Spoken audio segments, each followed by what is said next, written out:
is what the ride is like for our camera and for Sheldon Sination, as they both made it over 150 feet of open water in sub-zero temperatures.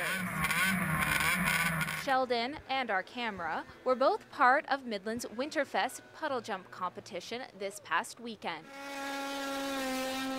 For those of you who are wondering what exactly puddle jumping is, it's exactly as it sounds. Snowmobile enthusiasts prepare their sleds for the jump by removing their seat, and then they hop on board, rev the engine, and take off, hoping to make it across this 150-foot puddle of water.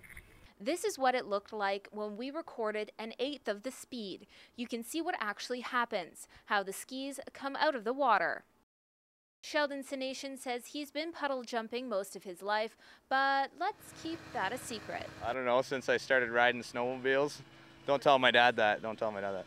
For David Wingfelder, he's new to the sport. I've been snowmobiling for about 28 years. This is my first time ever doing a puddle jump, though.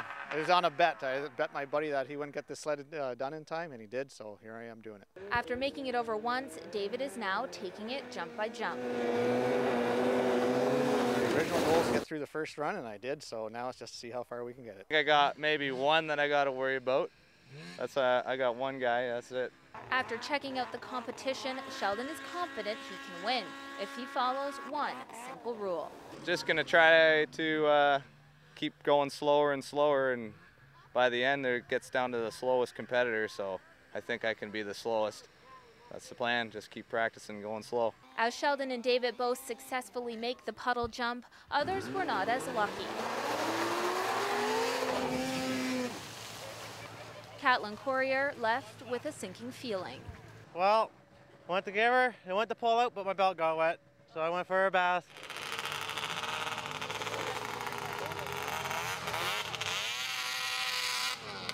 I thought for sure I was going in. I got no picks, just spin. Well, when I hit the water, she went to lift, but the belt got wet, like I said. So once the belt gets wet, you slip, you go down. Before heading back to dry land, Catlin gave this advice for those still in the competition.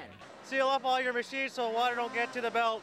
With the possibility of taking a dip in this freezing cold water, participants had to have a lot of guts. It's like, oh my God, why the hell am I doing this? I'm 44 and I should be sitting at home watching it instead.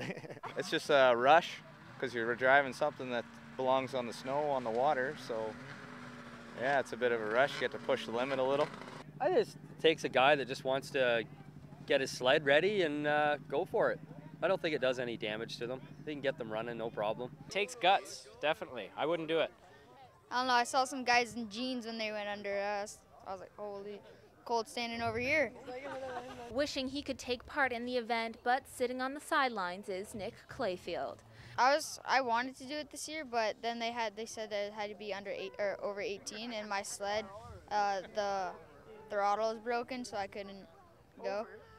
However, Nick is having a blast with his friends on the sidelines and thinks he knows why some sleds are sinking. I think they're giving it too much gas at the beginning because their sled's popping up. And with more than 600 spectators, including Brad, She, and Carriel, the overall feeling is the event was a huge success. It's awesome. It's great watching the sleds sink and watching everybody get wet, and we're nice to hear and dry. It seems to be going good. Conditions are a little wet and sloppy, but other than that, it seems to be going good. It's the first one we've had here since I can remember.